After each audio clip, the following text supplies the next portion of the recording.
Bridgerton could have looked entirely different if the showrunners and casting directors remained loyal to how the characters appear in Julia Quinn's famous book series. This is especially true for the love interests of the Bridgerton siblings. Simon, Duke of Hastings, was also a white person like the Bridgertons and Kate. Anthony's love interest and then wife was also a fair-skinned lady. But what about their other features? Their hair, their eyes.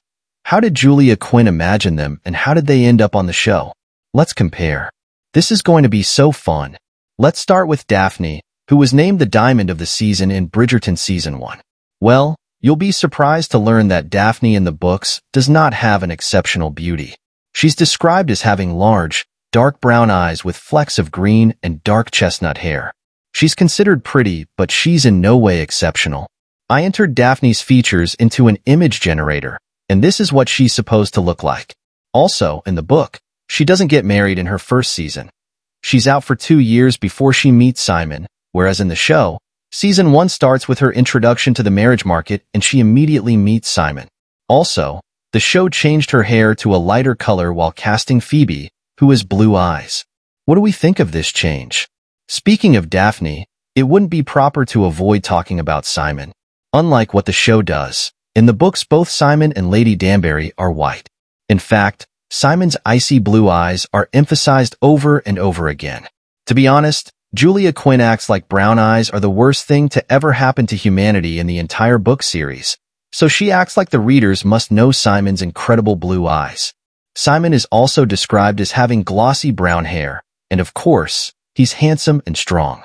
This is how he probably looked, whereas this is how he ended up on the show. You won't see me complain because Regina Page is sexy as hell, so I'm moving on. What about Anthony Bridgerton? Was he as handsome as Jonathan Bailey?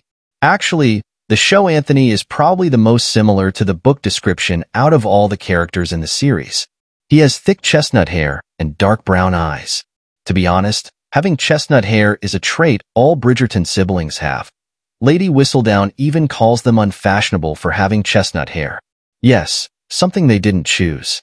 So Anthony is no different. In the books, this is what the image generator gave me. I feel like Jonathan looks more like a man, whereas the AI version looks more like a boy. Does that make any sense? Also, did this version remind you of Jacob Lordy, or am I tripping? The Edwina and Kate sisters in the books are another story. Edwina actually has blonde hair and blue eyes, and is considered much more beautiful than her sister Kate, who has brown hair and brown eyes.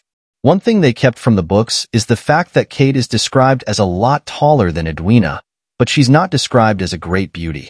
She's well-liked, but not super desirable like Francesca or Sophie are depicted in the books. This is probably what she's supposed to look like. Honestly, AI is killing me because it keeps showing me these gorgeous women even though I said to make her average pretty. Anyway, this would be Edwina in comparison. What do you think?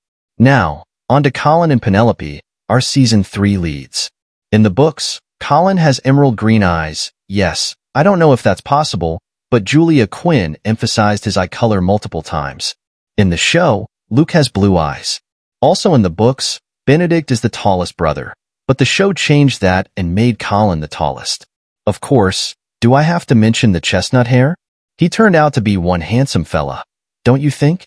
As for Penelope, she was a plus-size young woman in her first season, but then in her second season, she lost weight, a little under 10 kilograms, and only a decade later, she and Colin happened. So Penelope is at the age of 28 when she gets married to Colin. Since the book says Penelope lost some weight, most people assume that she got really skinny and thin, but I don't think that's the truth. She did lose weight and get skinnier, but she was still curvy. I remember Colin thinking that she looked fuller in one of their sex scenes.